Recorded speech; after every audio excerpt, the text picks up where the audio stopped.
Ag an bhleath tá an Ghaeilge mar chuid an chuí ag an gléanmuid lenar lucht éisteachta agus a deicíonmuid lenar scananóirí.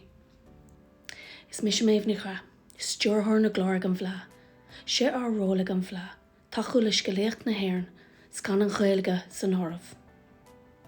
Tá spánamuid príomh scanán agus gearr scanán Ghaeilge gach bliain, agus tá méid na scanán sin ag dul méid, bliain ar bbliain. Cuid bheoí an Ghaeilge den bhleath agus de ghalamh. Tá bród ar an taú leis an teanga ar an scaláin, as an scaláin agus í nacháid eile.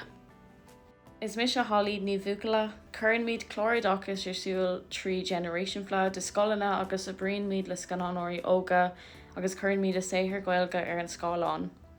Churann míad an Gaeilge concín mar hanga beo theachas díreach rud ag na heilimétar ar scoil.